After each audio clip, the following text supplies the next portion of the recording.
Hello everyone, that Manga Kid here to give my review of Look Back by Tatsuki Fujimoto. This is technically a reread review because I've read this now twice. First time I read it on the Shonen Jump app the day it launched on the app, and I really loved it and hoped that we would get a physical copy of it because it's really incredible.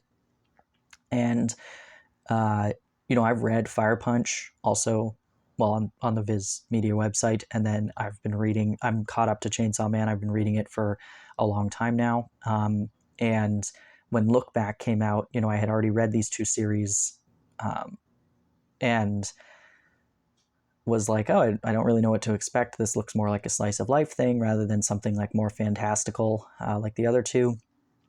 And I have to say, I think that I really like Tatsuki Fujimoto doing slice of life, sort of more grounded in reality series. Not to say I don't love Chainsaw Man and I didn't enjoy Fire Punch, because I definitely did. But I will take anything in this sort of vein. Anything more of this sort of thing, I will absolutely jump on, because it's pretty short. Actually, it's not a full 180 page story or anything. It's a little shorter than that. And this follows, oh, I've already forgotten her name. Fujino, I think. Yes, Fujino.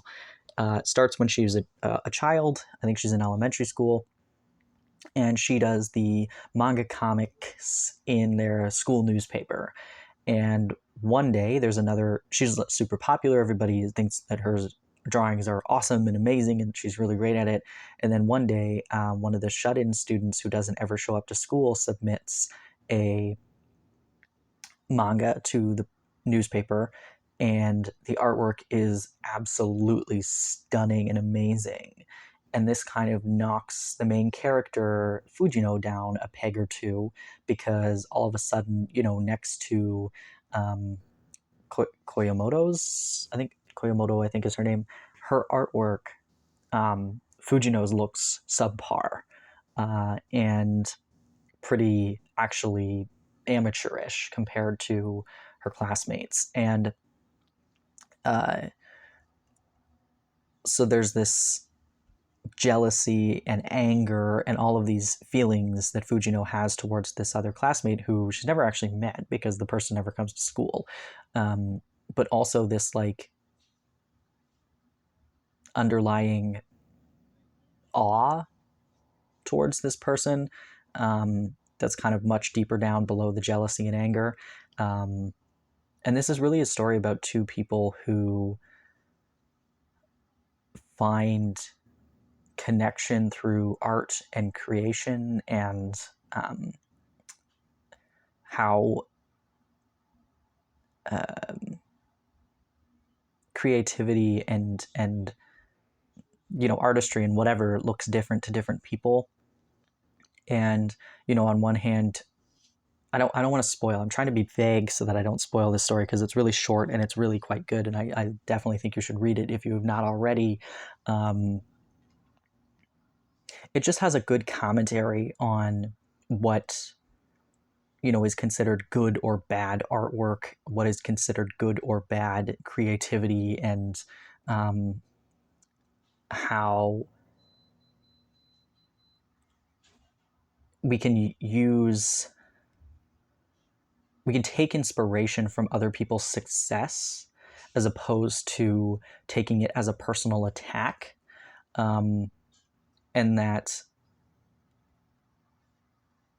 just because somebody else is, I don't know, perceived as better at something than you are, doesn't mean that you lack value, or your art lacks value, or is any less valuable just because somebody else's is being perceived better in this moment by other people. And I think it also has a good commentary on, why do we create things? Are we creating things for the pomp and circumstance, or the notoriety that it brings us? Or are we creating things because we love to create?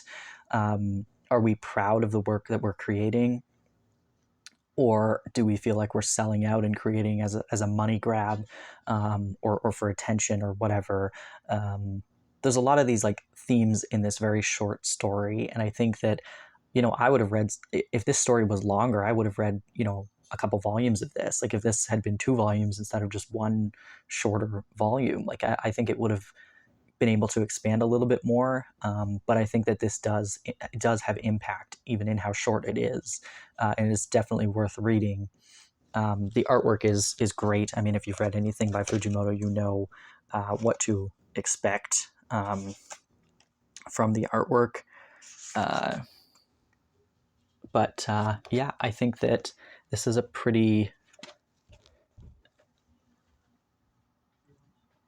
good short story. And I've read Goodbye Eri as well when that one hit the Shonen Jump app, and I'm looking forward to picking that one up. I know we're getting some other Fujimoto works physically in English that I'm very excited for as well. But this is definitely one to read, and I think that even if Chainsaw Man and Fire Punch do not look like they're up your alley, I do highly, highly recommend reading Look Back. And I think that, I personally like everything by Fujimoto that I've read, but I can understand why people may not find Fire Punch in particular, but also Chainsaw Man, as a very accessible work to read. Maybe you're squeamish about violence or, nudity or whatever. But I think that these shorter stories are really poignant and really, really great reads, and something that you definitely want to have on your shelf. Um, yeah. So if you read this, I'd love to hear your thoughts.